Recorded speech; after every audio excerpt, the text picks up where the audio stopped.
नमस्कार दोस्तों, मैं अनुज आज की क्लास में आप सभी का स्वागत करता हूं। साथियों, कैसे हैं आप लोग? उम्मीद करता हूं स्वस्थ होंगे, मस्त होंगे और धमाकेदार अंदाज में अपनी पढ़ाई कर रहे होंगे। साथियों, आज की क्लास में आपका टॉपिक है सैयद वंश। इससे पहले हम लोगों ने बात की थी तुगलक वंश के बारे में और आज हम चर्चा करेंगे सैयद वंश के बारे में। तो शुरू करने से पहले आप लोगों के लिए सूचना कि अभी तक टेलीग्राम चैनल से आप लोग नहीं जुड़े हैं तो लिंक डिस्क्रिप्शन बॉक्स में है, जाके जुड़ जाइए। आपसे हम बार बार इसलिए कह रहे हैं क्योंकि रोज की क्लास से जुड़े हुए जो क्वेश्चन है वो आपको वहां पर प्रोवाइड किए जाते हैं। उनको सॉल्व करने के लिए आपका जुड़ना वहां पे जरूरी है, इसलिए लिंक डिस्क्रिप्शन बॉक्स में है, जाके हमारे टेलीग्राम चैनल से जुड़ जाइए। तो शुरू करते हैं सैयद वंश। आज का आपका टॉपिक है सैयद वंश। तो सैयद वंश को शुरू करने से पहले थोड़ा फ्लैशबैक में चलते हैं और पृष्ठभूमि को समझने का प्रयास करते हैं। तो तुगलक वंश के जो शासक थे मोहम्मद बिन तुगलक, उनके शासन काल के दौरान संपूर्ण दक्षिण भारत धीरे धीरे करके स्वतंत्र होने लगा था और प्रमुख राज्य जैसे विजयनगर, बहमनी, मदुरई जैसे क्षेत्र अपने आप को स्वतंत्र घोषित कर चुके थे।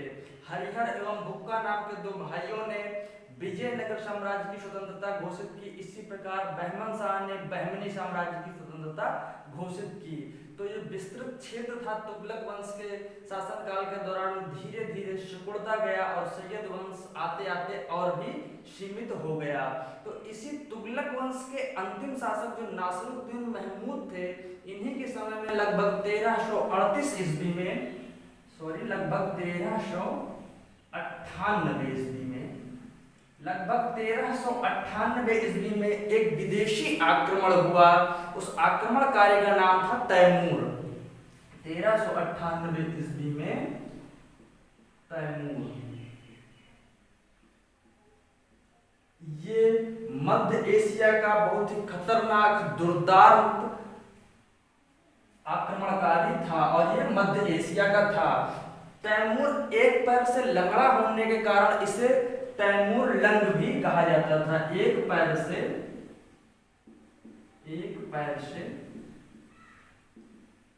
लंगड़ा होने के कारण इसे तैमूर लंग के नाम से जाना पड़ा। तैमूर लंग ये बहुत ही दुर्दांत आक्रमणकारी था और ये लगभग दिल्ली में 15 दिनों तक रहा। दिल्ली में 15 दिनों तक ये रहा। 15 दिन तक दिल्ली में रहा और इसके बाद इसने अपने विजित प्रदेशों का राज्यपाल खिज्र खां को नियुक्त करके ये वापस चला गया। खिज्र खां को राज्यपाल नियुक्त करने के पीछे जो कारण था, जब इसने भारत पे आक्रमण किया तो खिज्र खां ने इसकी मदद की थी। तैमूर लंग की मदद किसने की थी? तो खिज्र खां ने। खिज्र खां की मदद से इसने भारत पर विजय प्राप्त की थी। खिज्र खां की मदद से खिज्र खां की सहायता से तैमूर लंग ने भारत पर विजय प्राप्त की और भारत के विजित प्रदेशों को इसी खिज्र खां को उसका राज्यपाल घोषित करके ये वापस चला गया। और इसी खिज्र खां ने आगे चल के दिल्ली सल्तनत में सैयद वंश, एक नए वंश सैयद वंश की स्थापना की, जिसके बारे में हम लोग पढ़ेंगे। तो आई होप आप लोग समझ गए होंगे कि सैयद वंश की स्थापना किस प्रकार हुई। तो तैमूर लंग की सहायता करने के उपलक्ष्य में खिज्र खां ने इसकी स्थापना की सैयद वंश की। तो पहला क्वेश्चन इसके संस्थापक के बारे में।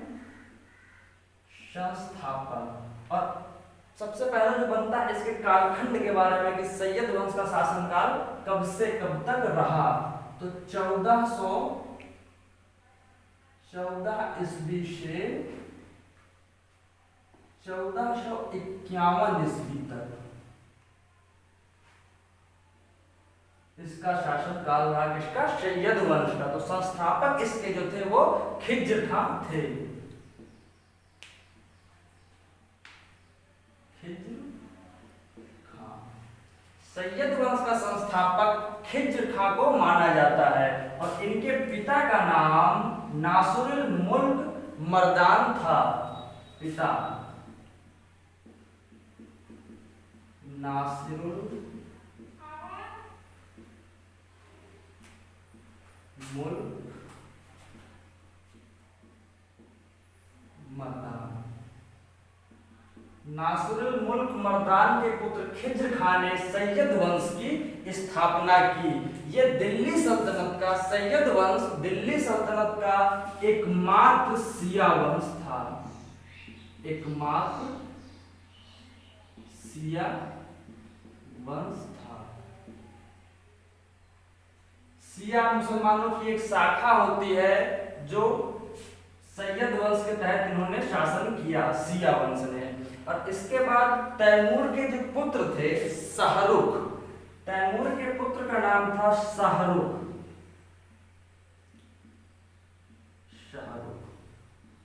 खिज्र खां द्वारा, जो खिज्र खां था सैयद वंश का संस्थापक, ये शाहरुख का उत्तराधिकारी मानता था अपने आप को और शाहरुख को कर के रूप में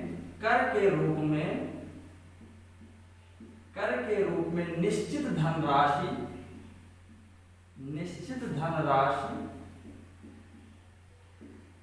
भेजा करता था।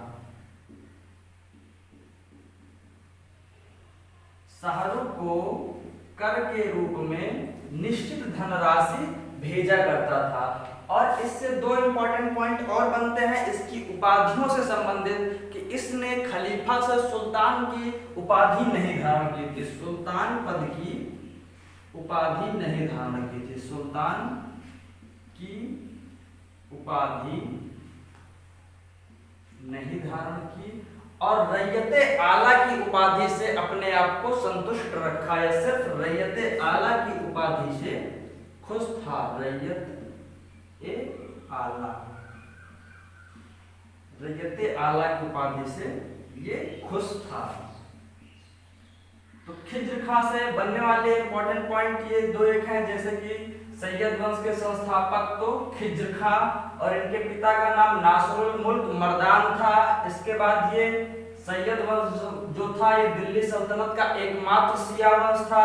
इसके बाद तैमूर लंग के पुत्र शाहरुख को कर के रूप में निश्चित धनराशि निश्चित समय समय पर भेजा करता था और इसने सुल्तान की उपाधि नहीं धारण की और रैयते आला की उपाधि से अपने आप को संतुष्ट रखा। इसके बाद 20 मई 1421 ईस्वी को इसकी मृत्यु हो गई। खिज्र खां की मृत्यु 20 मई 1421 ईस्वी को हो गई। इसके बाद सैयद वंश का अगला शासक जो बना वो मुबारक खां बना। मुबारक खां के बारे में थोड़ी सी बात कर लेते हैं। मुबारक खां 1421 ईस्वी में मुबारक खां 1421 ईस्वी में मुबारक शाह की उपाधि से दिल्ली के सिंहासन पर बैठा। मुबारक शाह की उपाधि से दिल्ली के सिंहासन पर बैठा। ये सैयद वंश का प्रतापी शासक था क्योंकि इसके शासन के काल के दौरान दिल्ली पर अनेक आक्रमण हुए या विद्रोह हुए, कई प्रकार के विद्रोह हुए जिनको दबाने में कुछ हद तक सफल रहा।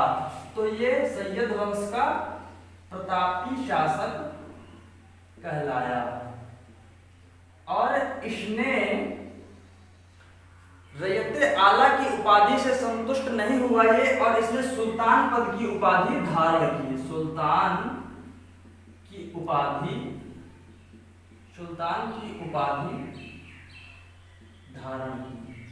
इसके पहले खिज्र खां ने सिर्फ रैयते आला की उपाधि धारण की थी, किंतु मुबारक शाह ने सुल्तान की उपाधि फिर से प्राप्त की और इसने एक नगर की स्थापना की थी मुबारकाबाद की। यमुना नदी के तट पर, यमुना नदी के तट पर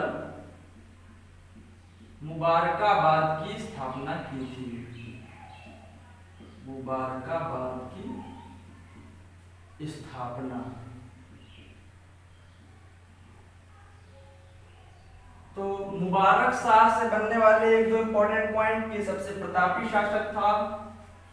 इसने अपने शासन काल के दौरान हुए विद्रोहों को सफलतापूर्वक दबाने का प्रयास किया। विद्रोहों को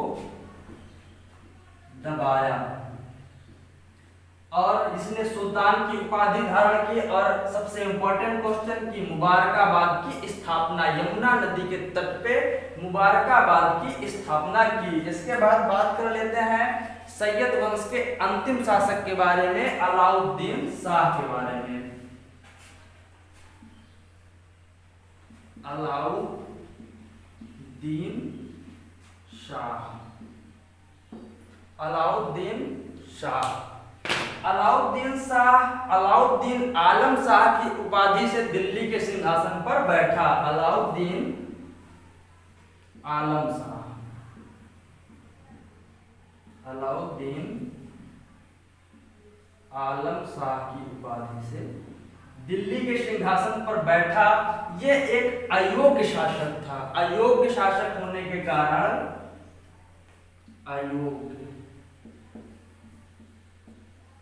अयोग्य शासक था।